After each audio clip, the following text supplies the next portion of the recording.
this next act is pretty much the reason why we are all here. This is the man behind everything that's gone on tonight. He's been a great inspiration to me and every other act on stage tonight. You're going to love him. Ladies and gentlemen, please give a warm welcome to Robbie Fox!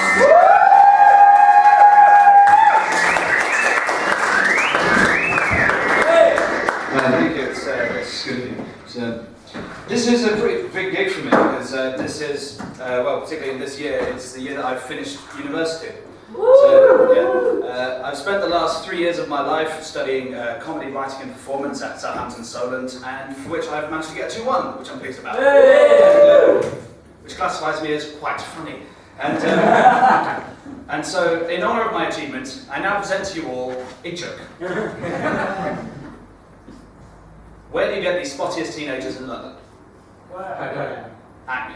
So yeah, I spent 3 years, and I believe that university has changed me into a much more developed, intelligent, and frustrated person.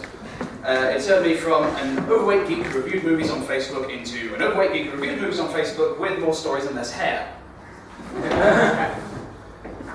So it also introduced to me many of the tougher things I'm going to have to endure in my future life. Like, I now know anger of sharing a house with a man who shits 5 times a day for 20 minutes a turn. I now know the chaos that ensues when you walk to a house party with 5 joints sticking out of your hat. And I now know the fear of needing to fart whilst giving a lady a lap dance. I didn't. In fact, it turns out that by clenching your buttocks to an excessive degree will not only prevent an escaping wind, but will also get you a tip. Those are all true except for the tip. So, I've had some great experiences and some bad experiences at university. Sometimes it's a bit difficult to differentiate between those two. Like, for my 20th birthday in second year, I spent it at a place called The Hobbit, Lord of the Rings themed bar with Lord of the Rings themed drinks. A bunch of people came and we drank and we talked and we drank. And at the end of the evening, I was sitting on a big stone step trying to clear my head of the fellowship challenge when my friend Andy walks up in front of me and says, "Robbie, I'm going to show you one of my private parts, and you have to tell me if it's a cock or a ball." And I got it wrong. I mean, I was drunk, he was drunk, it seemed round at both ends, so... That's weird enough, but that instance actually reoccurred the following Halloween. Because this time we were at a house party and we're getting very drunk, but I was coming down off the alcohol a bit too early. I needed sort of pepping up, I needed a bit more energy to continue with the night. So this time, Andy was just completely out and blunt about it. He just said, "Put your hand on my pants."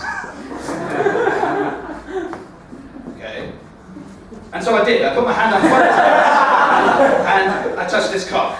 Now, the strange thing about this was it sort of worked. I felt a bit more energized, I felt more drunk, oddly enough, and I felt sort of like ready to continue with the evening.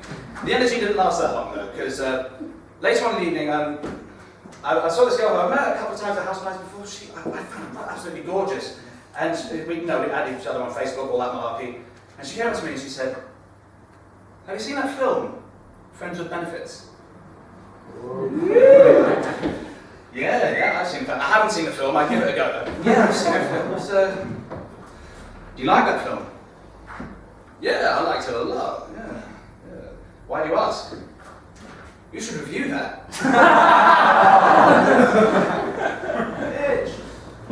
I am just absolutely rubbish at China girls. I mean, it's a difficult thing to do anyway, but it doesn't really help when you're starting off from the point where you look like a cross between Ray Winston and Hellboy, with the social skills of Eeyore.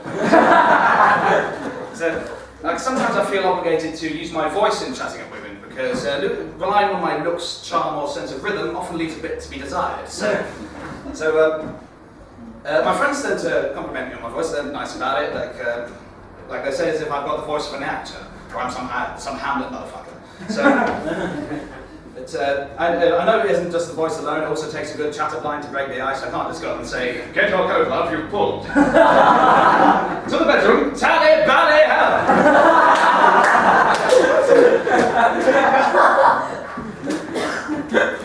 Sometimes I feel as if I should quote Shakespeare to him. "Shall I compare these to a summer's day? Thou art more lovely or more temperate." I went up to this girl outside of a nightclub and said, "A rose by any other name would smell as sweet." And she just looked at me and went, "A turd by any other name would be full of shit." That Perhaps I could quote Oscar Wilde. Would you be in any way offended if I said that you seem to me to be the visible personification of absolute perfection?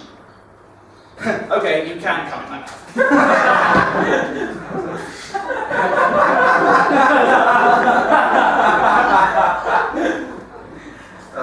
I smoked a lot of weed at uni.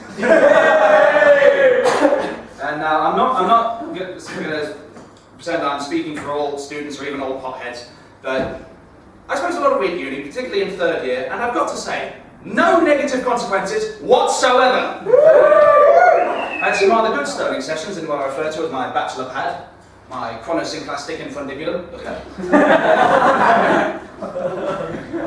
And I devised a system for smoking weed where once I inhale, I would keep it in for 5 seconds before exhaling.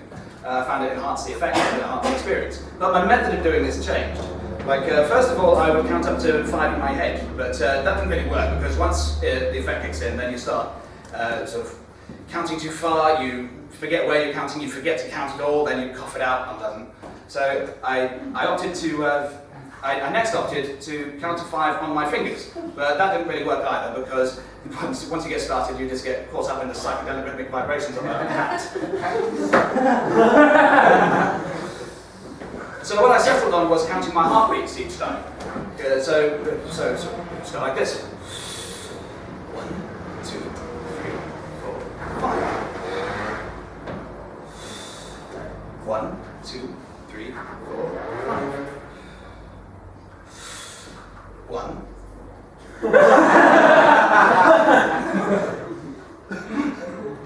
Andy! My heart stopped! Get your cock out!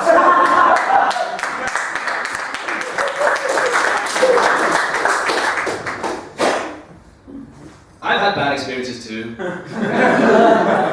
It is the worst of which I intend to talk to you about now. Now this story has 2 parts. The first part, to summarize it in a sentence, I walked home with someone who was very, very drunk.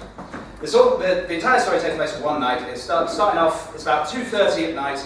It's pouring with rain. I have no jacket. Our social group had left the nightclubs and sort of scattered a bit amongst the takeaway road. And I found myself just me and this guy. He was someone I knew, but not very well.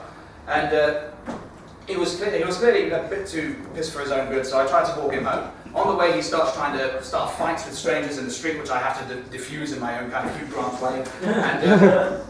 And then he gets this compulsion to throw a brick through someone's window. So he found a brick, and then he runs down the street with the brick, and then he falls over with the brick, and he loses the brick. He stands up and he's going, "Where's the brick? Where's the brick?" The brick's here. "Where's the brick? Where's the brick?" But I don't want to give him the brick. But then he says that he wants to stay the night at his girlfriend's place. Now his girlfriend, someone I know better than him, I figure that she'd know better how to diffuse this situation. So we eventually get to her place and we walk in. I'm going to repeat that. We walked in. The front door was completely unlocked. We walked in. We got to her room and we knocked, and it turns out that she's not there. She's gone home. A real home, not university home, something her boyfriend should have been aware of. It was then that I noticed the blood. Back in the story, when he fell over with the brick, he grazed his arms on the pavement and was now likely infected. So I told him to wash his arms in the bathroom sink before we left. Now here's where the story gets especially interesting. In the front door, there's a window of corrugated glass, so you can see through it, but it's distorted. And when I went to leave, I could see 2 faces looking in at me, and I thought, they must live here. They'll know him. I'd better let them in. I opened the door to 2 police officers asking me, do I live in this house? No. His girlfriend does, though. He appears at the top of the stairs, blood in his hands. Can we speak to her? No. The next 10 minutes were a nerve-jangling set of questions and grovelling apologies to this girl who lives there who got scared about burglars and caught them. Apparently there was a real robbery on that same street just last week. So she recognised him, no charges, we were escorted off the premises and we were sent home. Now when I got home I was absolutely fuming angry about the whole thing, and I knew I wasn't getting to sleep anytime soon, so I decided to go onto my YouTube channel. Now this is where the second half of my story picks up, as it is where the biggest insult occurred. When I went onto my YouTube channel, I found an insulting comment for me underneath one of my videos. Now the video in question is of me doing a little monologue as Bane from The Dark Knight Rises, which I shall recreate for you now.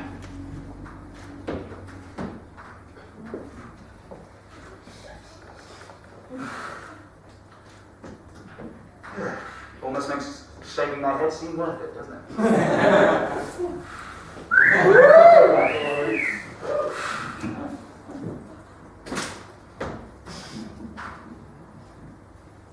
You think the darkness is your ally. You merely adopted the dark. I was born in it, molded by it. I didn't see the light until I was... You get that? So,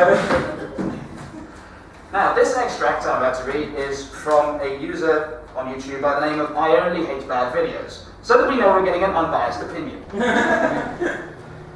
We're now going to play a little game called Spot the Bit that will be rather aggravating to a drunken outraged student who nearly got arrested just a half hour ago and frequently dresses up as Bane. Lol, haha. So, when do you plan on making something good? Did you spot it? Now, the first thing I started writing was, shut up, dickhead, it is good. I hope that your mum gets run over by a steamroller so she'll be tied up when I fuck her tonight. But I calmed down, I decided to have a look at this person's channel, see exactly what it is they do. Then I can get a proper frame of mind to come back at them. So I did, and I responded thus. I've just had a look at your channel and I noticed you don't have any content of your own. In fact, the only thing with any record is the many insults you put into people's videos, many of which don't deserve your mockery. If that's all you do with your time and effort, then honestly it makes me happy to know this video displeases you, the thoroughly crass individual you are. I'm sure those other users feel the same. However, if you have any constructive criticism, then I will listen. I thought this was an appropriate response. Now, when I went on this person's channel, they had no actual content, no face, no name. As far as the internet's concerned, this person might not even exist. It's just I only hate bad videos. That's the only identity this person has online. So, I felt I was being polite and took an adult attitude with this. I received this back. Lol. You took the time to write that for me, and you feel happy because I took the time to write one line? That's sad. What? You're abandoning my attempt at a lively debate and slagging off? And now this person wants to talk about sadness. I'll give them bloody sadness. Of course I took the time. It's the least I could have done. I don't just write any redundant horse shit to people I don't know. That would be sad. Bit of a taste of his own medicine there. Keep it flying. No, it wouldn't. You're a stranger. I thought you made shit content. You're an amateur who's never going to be good, so one-line comment was good enough. There is no potential in you. That one burned me. Now that one burned me hard. That's a very good insult. How bad do you have to be to not even have potential? So, I gathered my thoughts, wiped the vomit from my lap, and responded again. You're right. I'm an amateur. Of course I'm an amateur. I'm 20 years old and I operate on YouTube. I'll learn as I grow older and I'm confident I'll improve. So if you have anything to say in any way constructive, that would be great. In fact, I'm not even especially fond of this sketch myself, but if you've got nothing to say other than shit, I have no reason to take you seriously. Where could I improve, for instance? I think I've shown a lot of restraint in my words there. It's been tough, and as much as I would love to hunt this person down and gut them with a trowel, I must remember I am a gentleman. They responded, "Oh my fucking god, have you not even realized that I never intended to be taken seriously? You're wasting your time with me all because I said this isn't good. That's all I fucking said, and you got fucking emotional with a huge paragraph comment. Oh, and I never came here for constructive criticism. I'm completely within my rights just to say your crap and leave. And maybe that feels like a dick attitude to you, but I do not give a fuck. This is YouTube." That is currently the last thing I Only Hate Bad Videos has posted to me. Now this performance is being recorded, well, a couple of cameras, but since I have this opportunity, I'm now going to give my final thoughts. I would say that feels like a dick attitude to me, but you're welcome to that. However, I would argue that YouTube is an ideal place for young producers to be able to develop their skills and hone their craft with such a potentially huge audience out there. There's room for so much growth on the web, so generally I'm against trolling on YouTube, but Oh, and I was in a pretty foul mood when I received your initial comments. Oh wait, hang on. Apologies. You said you don't like huge paragraph comments. So here's a shorter one. You are an inconsiderate, degenerate coward, and I wish you could have lost that race to a sperm with some manners. And if that's too long, here's a shorter one. Fuck you!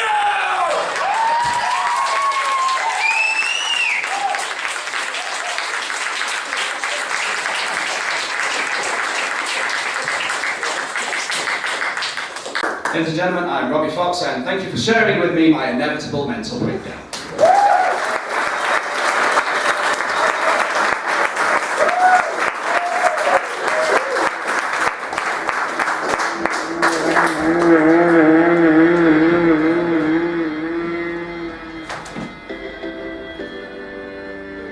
This piece of music is called It's All Too Much by the Beatles, and this is to signify that we have reached the end of the Sergio Leone stand-up trilogy.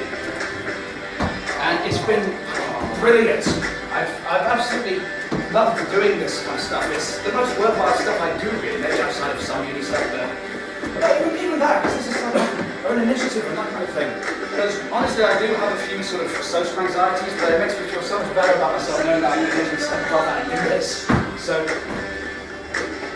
it sort of means that I realised as well at university that the whole thing meant so much to me because of the people I shared it with, which made receiving my grade on my own a bit sort of lackluster. But that's when it made me realise that the reason I love doing this so much is because of people who share it with me today. So we're going to give them a big round of applause now. First of all, welcome the unstoppable force and yet immovable object that is Cullen.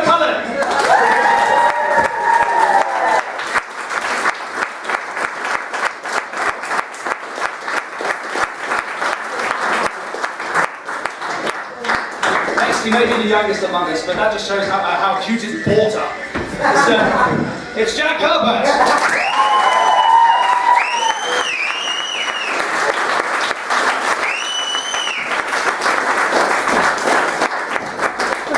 Now you're about to give this next person a round of applause, but honestly, you can do it anytime. He does so much performing, he does so much magic.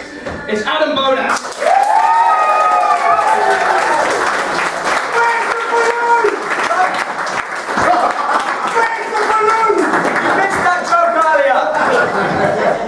Next is the person who has been the biggest crowd pleaser pretty much since we started doing this in Aren't You Funny in sixth form. It's Serdar Avcin!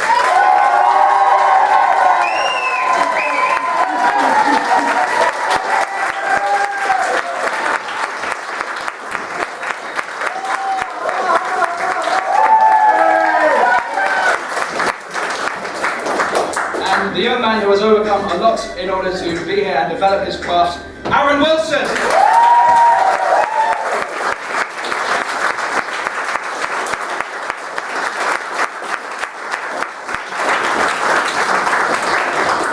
Now, I don't know if you're aware of this. I've recently finished a degree in comedy, and this next person is about to embark on one this September. Now, he's doing it at a different place than I did, but I speak for all of us here when we wish him all of the best because he is the best among us. He's progressed so much over the last 2 years in particular. Please welcome Jonathan Cullen!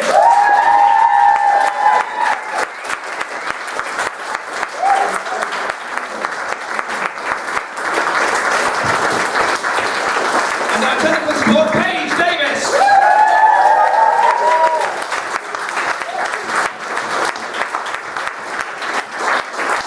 And me!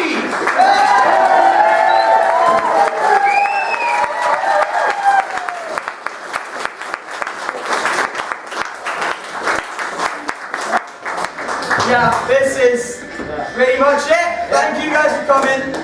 Thanks to the audience. Thank you for Connor. Yeah, we have a bag the same copy bag. But yeah, we have. You can't leave tips for us. Yeah, we will. Wait. And Dad, you've already dug yourself a hole. You've given us 20 quid every single year, so I expect the same this year. Guys, honestly, if you don't know how much to put in, I will help you. Okay? £5, each one of us will thank you. £10, we'll love you forever. £20, we will go home with you. Right? £50, everyone else in the audience will come with us. All the money we get is going to the Make-A-Wish Foundation, and the wish is, we want a new house. And I just want to say thank you for being the best audience we've had in this speech.